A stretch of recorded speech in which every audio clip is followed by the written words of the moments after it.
It's the Shatkin First Down Pregame Show, presented by Dr. Todd Shatkin and the Aesthetic Associates Center, with your hosts, Rich Gaenzler and Dr. Jared Shatkin, and our special guest, play-by-play announcer for the New England Patriots, Bob Socci.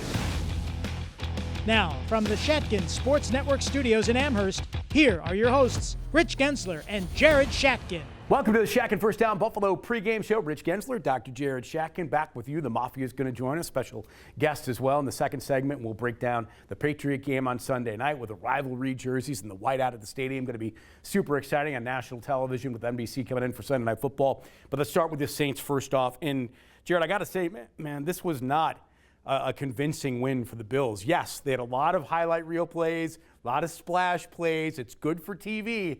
But generally, when you're going to break the game down again, a game that had all kinds of sloppy plays in it, and they were lucky to get out of it with a win. Yeah, they had 11 penalties. They didn't look very good on defense. They didn't look very good on special teams. They kept it pretty vanilla on offense. It was a fun game to watch because of plays like Shakir's touchdown and Kincaid's touchdown and Josh's big run. But besides that, you're seeing holes all over this Bills defense, and it's pretty troublesome. And again, you know, here is the Bills letting teams stay in games, but the other teams killing themselves, right? I mean, and this, you would, maybe some might not argue this was them killing themselves, but the Saints had an opportunity early in the second half, their first possession, 4th and 3 in Bills territory. This is a bad Saints team who got whipped the week before on the road. Why would you not, Kellen Moore, go for it? Short yardage in Bills territory. There's that. There's the Philly special interception that was terrible. Brandon Cooks is wide open. Rattler misses him. Alvin Kamara on a 4th down late in the game slips and falls. I mean, all these things, again, pile up on bad teams. And again, another reason why the Bills were able to win. Yeah, I mean, and that happens in an NFL game. I did imagine the Saints were going to put forward a little better effort after they lost by 35 points the week before. But yeah, there were plays to be made that the Bills could have lost this game on and woulda, shoulda, coulda.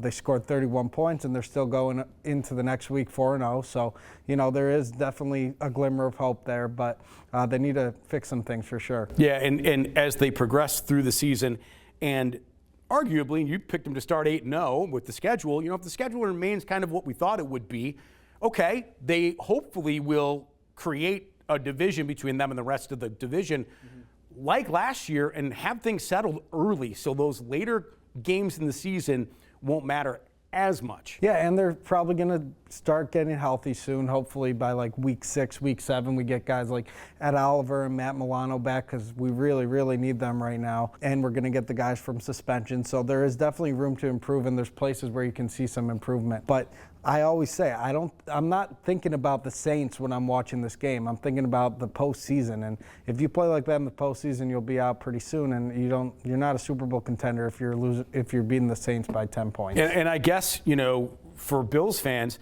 another 30-point per game offensive performance, which has become the norm, but also the fact that you alluded to it, you're going to get Hoyt and Ogunjobi back. You're going to get Hairston back, hopefully healthy in a week or two, and you get Milano and Ed Oliver back, hopefully. So the problems with this team have been on defense, and all of those pieces, hopefully, will bring it and elevate it to the point where it needs to be so it can complement the offense the way it should. Yep, and I think we have a Trey White problem. I hate to say it. I agree. He looks a little slow. He's having some issues with tackling now, and he's having some issues keeping up with some of these younger receivers. They put Dorian Strong in the game for a series or two, and I think Dorian Strong looked pretty good. But so far, the pass defense hasn't been the issue. It's the rushing defense. Like you said, we're going to get some guys healthy. Just continue to win and continue to coach them up. And hopefully by January, the team is going to be full steam ahead. Yeah, one last thing in this opening segment. So James Cook is now second in the league in rushing. He's got the 3rd most carries behind Jacobs, Barkley, and Taylor. And I know some people are saying, oh, you got to restrict him. He had 26 if you call them targets or touches, including carries and targets in the game against the Saints. What are your thoughts on this? I say keep going. I say run him as you're running him. It is what it is. He's a guy that doesn't take big hits. Keep on going. Where are your thoughts on his upload, if you will, of touches? Yeah, I mean, you're paying him. play him, and I've always thought that James Cook, he's one of the most elusive running backs in the league, and he really doesn't take big hits. So you're not talking about a guy who's taking these very difficult carries. So the way he's playing and the way the other running backs on the team are really not producing, you got to keep James Cook in there, because right now he's a star. He's probably the best player on the offense, minus Josh Allen, but even last couple games, I think he's been probably the most productive player. No doubt. He's definitely 1A to Josh at this point. All right, we're going to take a break. We'll come back. Special guest coming up next, Mafia, and then we'll break down the Bills and Patriots. The show continues right here on the Shatkin First Down Buffalo Pregame Show.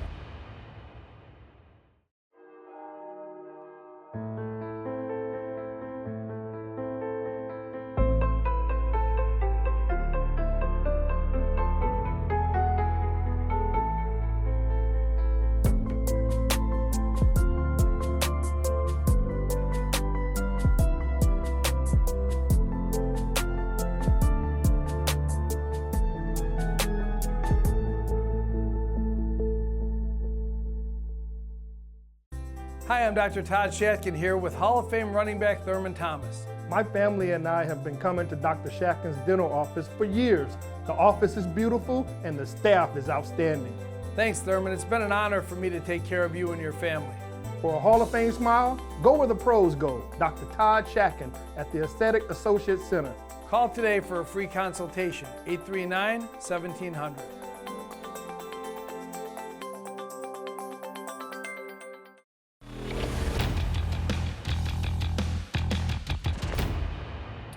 Look, it's been a bunch of years in a row, so I guess that counts as tradition.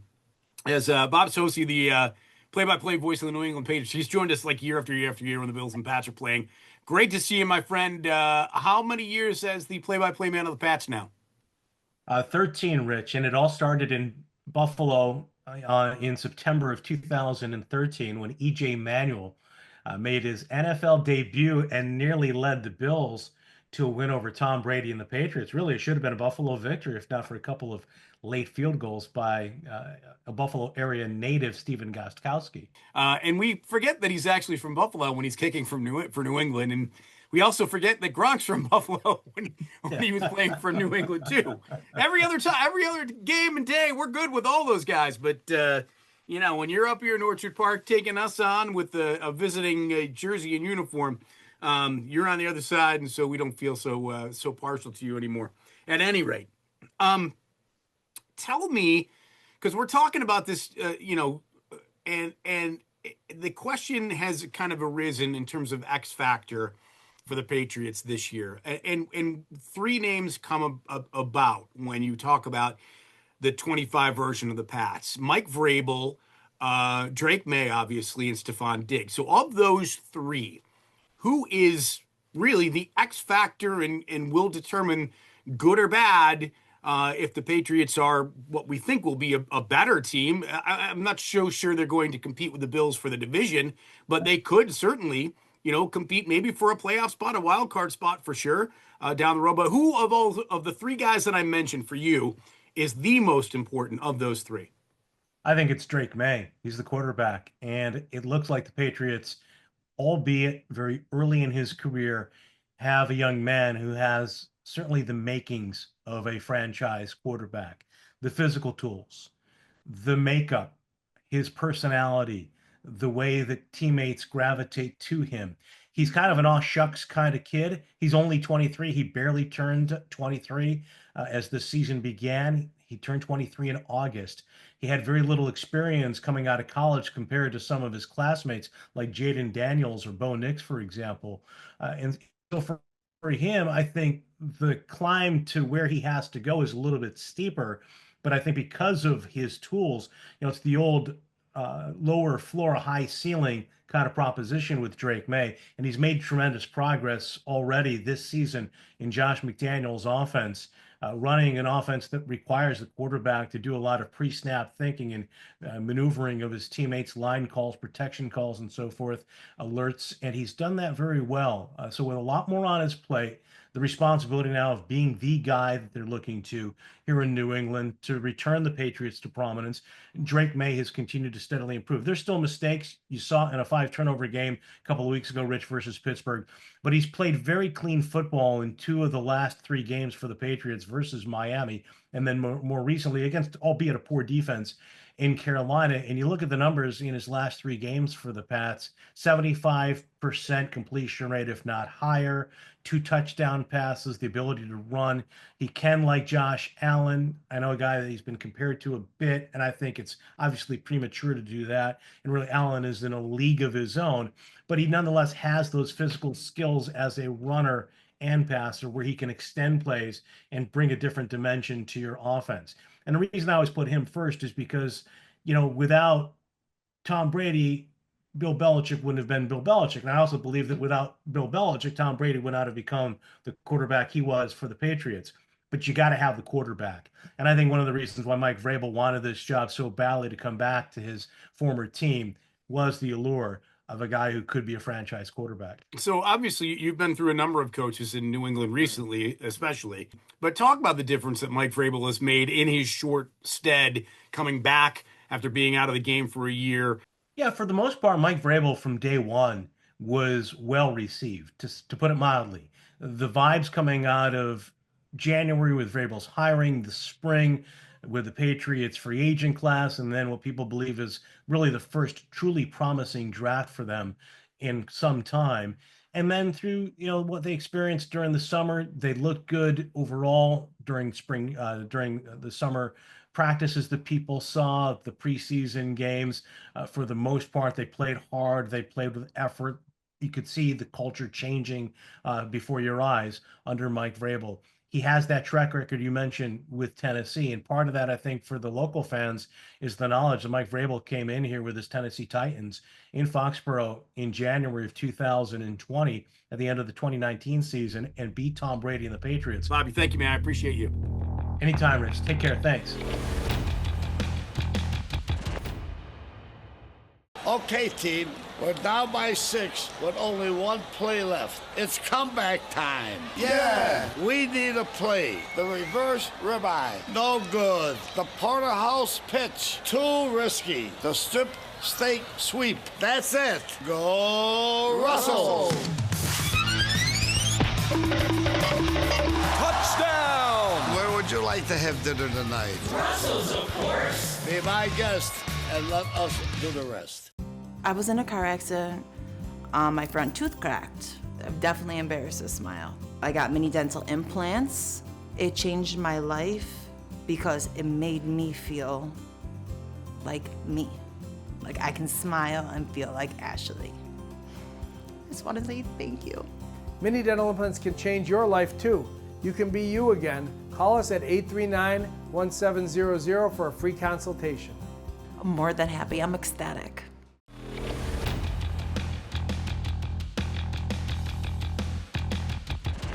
Welcome to the Shatkin First Down Buffalo pregame show. We're back in time to go in the pocket.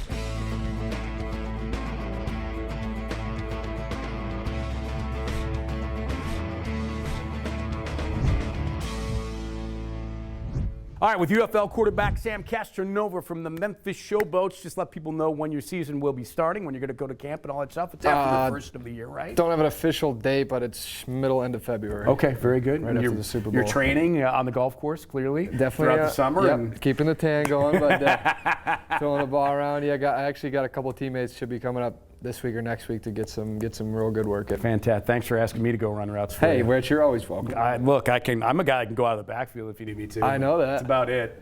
Cam's Catable, same size. Yes, I like that. That's I like that. Okay, good. Cam Scatterbo, I'll take it. All right, let's get into the quarterback. But before we get into Drake, May, I know that you have some commentary on the Bills thus far, my friend. Well, I think we're a very good football team, but I think we're very lucky to be 4-0. I mean, obviously week 1 we squeaked that one out, giving up 40 points, and we're 2 roughing the kickers away from possibly losing to the Dolphins and the New Orleans Saints.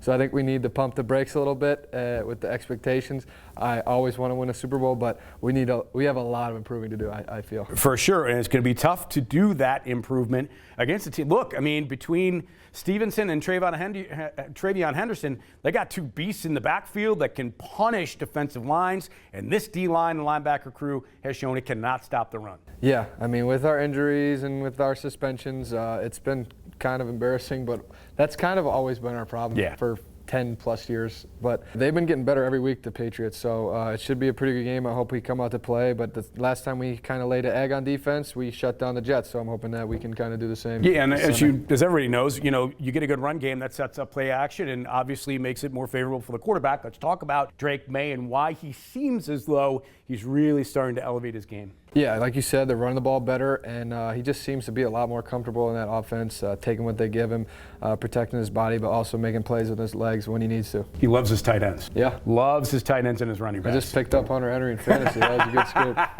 But, of course, he's got Stephon Diggs to throw to as well. 100-yard game last week, so yeah. They're still a weapon. They're progressing pretty well, so hopefully we can shut that down Sunday night. All right, man. Thanks again for your time. Let's go to the Mafia.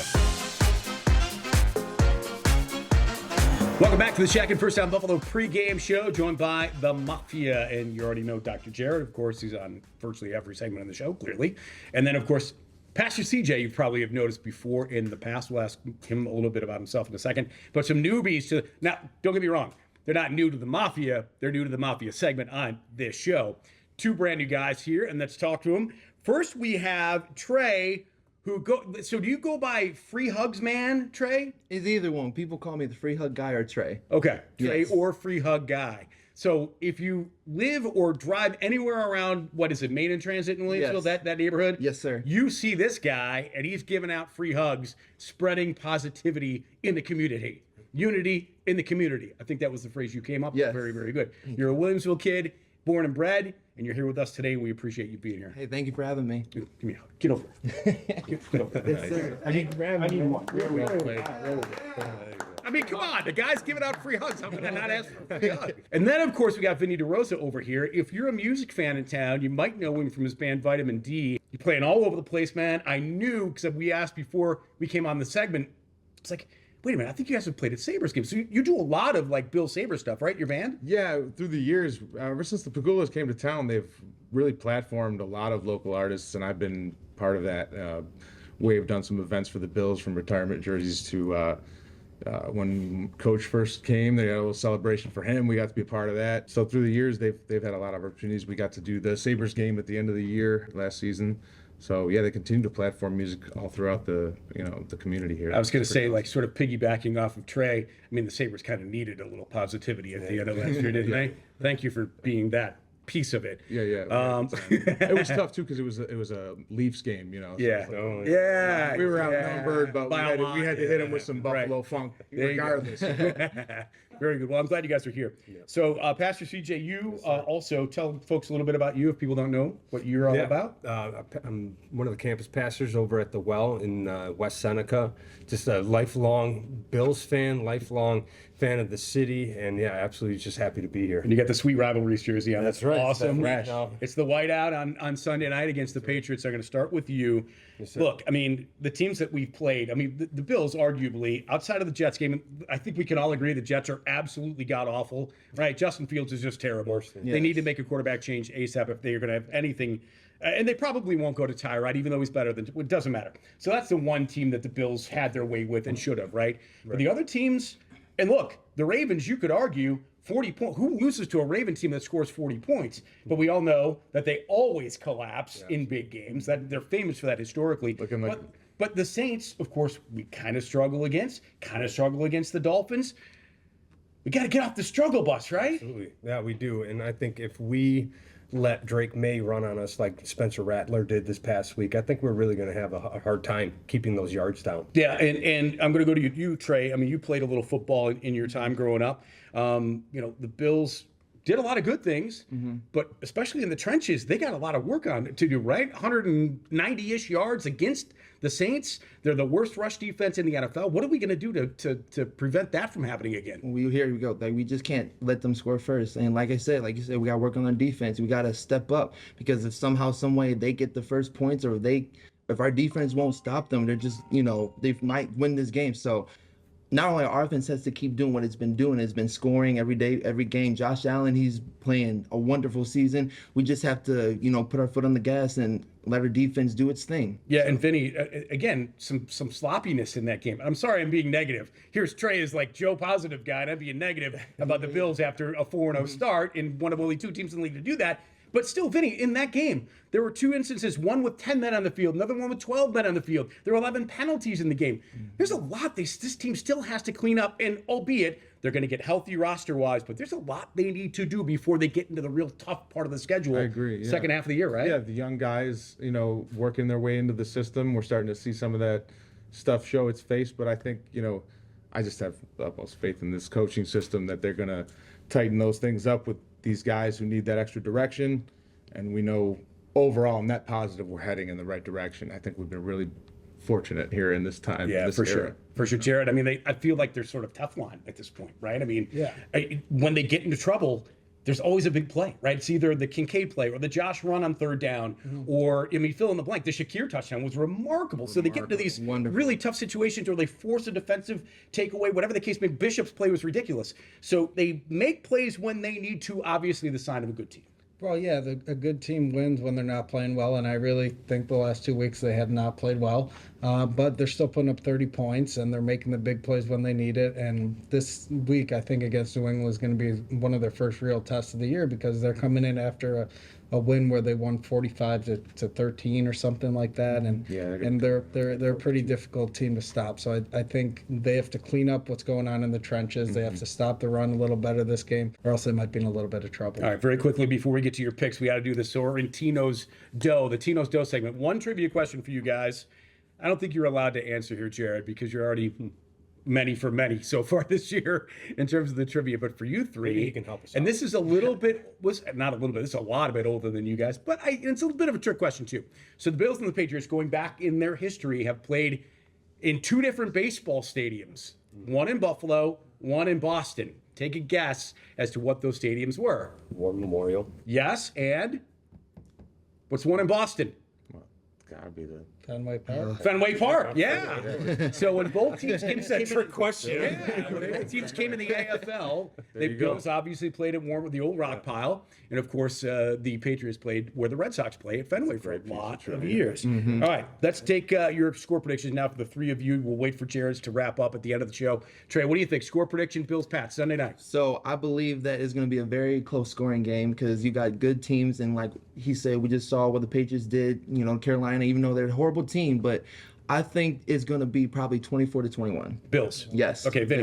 Bills coming up. I think we got like 35 Bills, 27 Patriots. Keep the 30-point per game streak going. I think that's like our bar. We're gonna keep it for sure. Getting to 5-0. CJ. Yeah, he's in my head, man. I came in here thinking 35-24. All right, very, very good. Yes, we'll make our picks coming up next. Great to see you guys. Appreciate you two coming on for your very first time. Thank you. Hope you had a good time. Go see Vitamin D. Go see Vinny over at Giancarlo's. What is it, Wednesday night? There you go.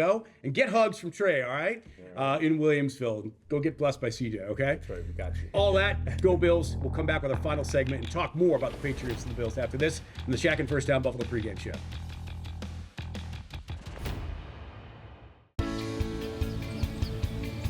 It's apple picking time. When was the last time you bit into an apple? With affordable Shatkin mini dental implants, you can. Stabilize your dentures and replace missing teeth in as little as 1 visit. You can be you again, only better.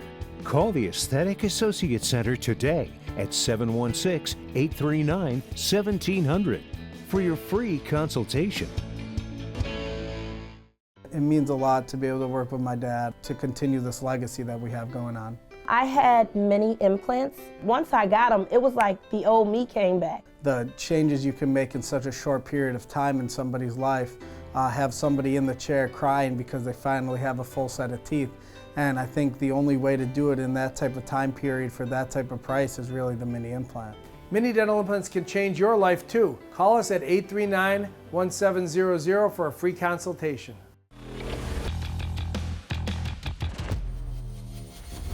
Welcome back. Final segment of the Shatkin First Down Buffalo pregame show. Rich Gaenzler, Dr. Jared Shatkin break down the Pats. And this might be a tough question for you, but who is I'm giving you three people. You tell me who the X factor for the Patriots is in this game. Is it Drake May, Stephon Diggs, or Mike Vrabel? Who do you think is the X factor in this game? That is a tough question because I wanted to talk about Mike Vrabel, how he really brings the best out of every team he starts coaching.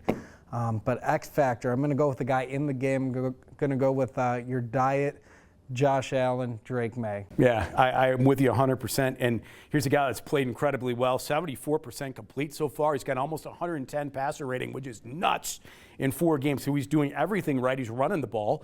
Interesting, though, how he's distributing it, though, right? Like, Diggs is their leading receiver, but he really loves his tight ends. Henry and Hooper, he loves throwing to Stevenson and Henderson out of the backfield. So they're playing a little bit of a small ball over there. Yeah, and I think a tight end is the best friend for any young quarterback. So I kind of expected him to be thrown to the tight ends and the backs, but he's got some good ones, and they're able to produce. And I mean, why not continue to be efficient like he is and take what the defense gives you and make the easy throws? So I just looked it up. James Cook against the Patriots has only one 100-yard game in his career. He's averaged 56 yards per game on the ground for the Bills, and I think it's 6 or 7 meetings between the Bills and the Pats. His average is around 5 yards a carry, which makes sense for James Cook. But the Patriots coming into this game are 3rd in the league in rush D, which means the Bills may finally have to go and rely on the pass more than they've relied on James Cook this year. Well, thank God. I want them to start relying on the pass a little bit more.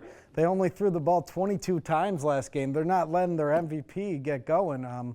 But I think that's really going to happen. I think they're going to have to figure a different way out than James Cook to start moving the ball offensively. So I think they're going to have to go into the same type of game plan they had versus the Ravens and just kind of toss the ball around the yard a little bit here. Yeah, and I think this is going to be one of those games where if you keep the Patriots out of the end zone, I don't think their defense is very good, quite frankly. Yes, we mentioned the run. They're not very good against the pass.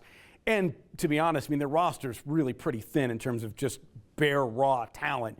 Harold Landry and Chason, who's a guy that's been all over the league, are their leading sackers at this point. But after that, not a whole lot. Got a couple decent linebackers, but they're just not a very, very deep team defensively. So I think the Bills could have their way with them. They're 7.5-point favorites coming into this game. And if they win, they'll be 5-0 for the first time since the Super Bowl years, going back to 1991, which is awesome. One other note, Josh will set an NFL record if he gets a rushing and a passing touchdown in this game. He'll surpass Cam Newton in that record with 46 games that he will have done it to Cam's now 45. They're tied clearly there. So let's get your prediction for the game. Bills, Pats, Sunday Night Football, pretty exciting. The rivalry uniforms, the whiteout, all of it. What do you think? Yeah, I think the guys are going to be up for this game, and I think they know that they did not play their best game versus the Saints, and I believe we're going to win 34-21. Yeah, and it is, look, it's a divisional game, right? It's those games that you have to win. So it's going to be interesting how Vrabel coaches the Patriots up, having that be an emphasis for them, knowing that the Bills clinched so early a year ago and that May's taking the steps he's taking. I still like the Bills, though, at home. But I think the 30 points per game comes to a close, even though I know that the Patriots' pass D is not great. I think it's going to be a 5-point game. I think the Pats cover. I like the Bills 26-21 in this game. Thanks to all of our folks that not only were on the crew today, obviously you watching, but also the folks that were on the show, our Mafia members. Sam, of course, you, Dr. Jared, great job. Thanks to our sponsors, the Aesthetic Associates, Dr. Todd Shatkin, Dr. Jared Shatkin, also Sorrentinos, Russells, and Napoli's as well. All right, Whiteout, Sunday night, 8:20 NBC. Watch it, love it, go Bills. We'll see you next week on the Shatkin First Down Buffalo pregame show.